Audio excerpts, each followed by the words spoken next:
നേടെടുക്കാം പുതിയ ബന്ധങ്ങൾ. Bridal craft the wedding mall, Pan Bazar, Tirur. നമസ്കാരം, വെട്ട ന്യൂസ് ക്യാപ്സ്യൂളിലേക്ക് സ്വാഗതം. പാചകവാത സിലിണ്ടറുകളുടെ വില വർദ്ധിച്ചതും ലഭ്യതക്കുറവും കാരണം പ്രതിസന്ധിയിലായി ഹോട്ടൽ മേഖല. പല ഭക്ഷണശാലകളും താൽക്കാലികമായി അടച്ചുപൂട്ടിയിരിക്കുകയാണ്. എത്രയും വേഗം പ്രതിസന്ധി പരിഹരിക്കാൻ ആവശ്യപ്പെടുകയാണ് ഹോട്ടൽ ഉടമസ്ഥർ.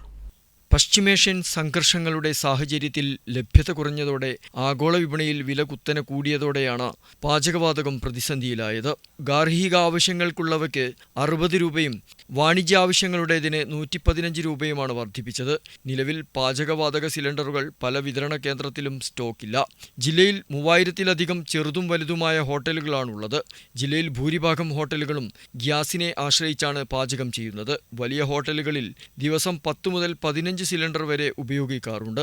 നിലവിൽ ഭക്ഷണങ്ങളുടെ വിലയിൽ വർധനവ് വരുത്തിയിട്ടില്ല. ഇതോടെ അധിക ദിവസം പിടിച്ചു നിൽക്കാൻ കഴിയില്ലെന്നാണ് ഹോട്ടൽ ആൻഡ് റെസ്റ്റോറന്റ് അസോസിയേഷൻ സംസ്ഥാന വൈസ് പ്രസിഡന്റ് പി അബ്ദുറഹ്മാൻ പറയുന്നത്. അതെ, കേരളത്തെ ബാധിച്ച വലിയ വിഷയം എന്ന് വെച്ചാൽ കേരളം ഒരു കൺസ്യൂമർ സ്റ്റേറ്റ് കൂടിയാണ്. കേരളത്തിലാണ് ഏറ്റവും കൂടുതൽ ആളുകൾ ഹോട്ടലുകളെ ആശ്രയിക്കുന്നത്. ഏകദേശം 70-80% ആളുകൾ ഹോട്ടലുകളെ ആശ്രയിക്കുന്ന ഒരു നാടാണ് കേരളം. അത് വലിയ പ്രതിസന്ധിയിലേക്ക് പോവുകയാണ്. ഈ ഞങ്ങൾക്കിപ്പോൾ ബലമായി സംശയിക്കുന്നത്, ഇപ്പോൾ കുറച്ച് ദിവസത്തെ യുദ്ധം തുടങ്ങിയ ഉടനെയാണ് ഗ്യാസുകൾക്ക് വില കൂട്ടിയത്. ഒരു 165ഓളം രൂപ കൂട്ടി. അതൊരു പ്രതിസന്ധി ഉണ്ടായി. അത് ഗാർഹിക രംഗത്തും 65 രൂപയോളം കൂട്ടി. അതൊരു പ്രതിസന്ധി ഉണ്ടായി. ഇപ്പോഴാണ് ഗ്യാസ് ഫില്ലിങ് അത് അടച്ചുകൊണ്ടിരിക്കുന്നത്. അപ്പോൾ മൊത്തത്തിൽ ഇതൊക്കെ സംശയിക്കുന്നത്, ഇന്ത്യ പോലുള്ള രാജ്യത്ത് ഒരാഴ്ചക്കുള്ള സ്റ്റോക്ക് ചെയ്യാനുള്ളൂ ഈ ഗ്യാസ് എന്നുള്ളൊരു സംശയം സ്വാഭാവികമായിട്ടുമായിരുന്നു. അതിനപ്പുറത്തേക്ക് ഇപ്പോൾ സംശയിക്കുന്നത് ഇതിൻ്റെ പേരിൽ വലിയൊരു വില വർധനക്ക് മറ്റേ ഗ്യാസ് കമ്പനികൾ ഇതിൻ്റെ അടിയിലുള്ളൊരു ശ്രമം ഉണ്ടോ എന്ന് പോലും ഞങ്ങളിപ്പോൾ സംശയിക്കുകയാണ്. അതോടൊപ്പം തന്നെ ഷുവറാണ്, തീർച്ചയാണ് നമുക്കൊക്കെ ഈ പെട്രോളിൻ്റെയും ഡീസലിൻ്റെയും വില വർദ്ധിക്കാനും ഇതിൻ്റെ പിന്നിൽ ശ്രമം ഉണ്ടാവും. അപ്പോൾ ഇങ്ങനെയുള്ളൊരു കാലഘട്ടത്തിൽ ഏറ്റവും കൂടുതൽ ബാധിച്ച ഒരു വിഷയം എന്ന് വെച്ചാൽ ഈ പാചകവാതക നിയന്ത്രണത്തിൽ ഹോട്ടലുകളെയാണ്.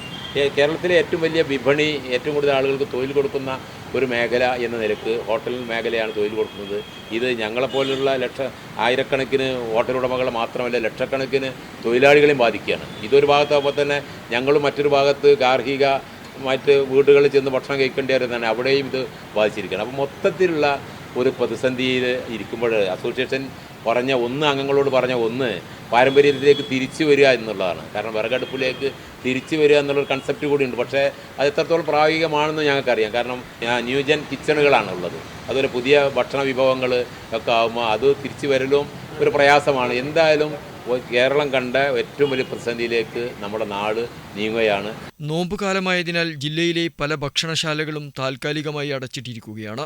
നിലവിലെ പ്രതിസന്ധി കാരണം ഇനി അവയിൽ പലതും തുറക്കുമോ എന്ന കാര്യത്തിൽ സംശയമാണെന്നും ഹോട്ടൽ ഉടമകൾ പറയുന്നു. ഇപ്പോൾ പല ഗ്യാസ് ഏജൻസികളെയും ആശ്രയിച്ചാണ് ജില്ലയിലെ ഹോട്ടൽ മേഖല പിടിച്ചു നിൽക്കുന്നത്.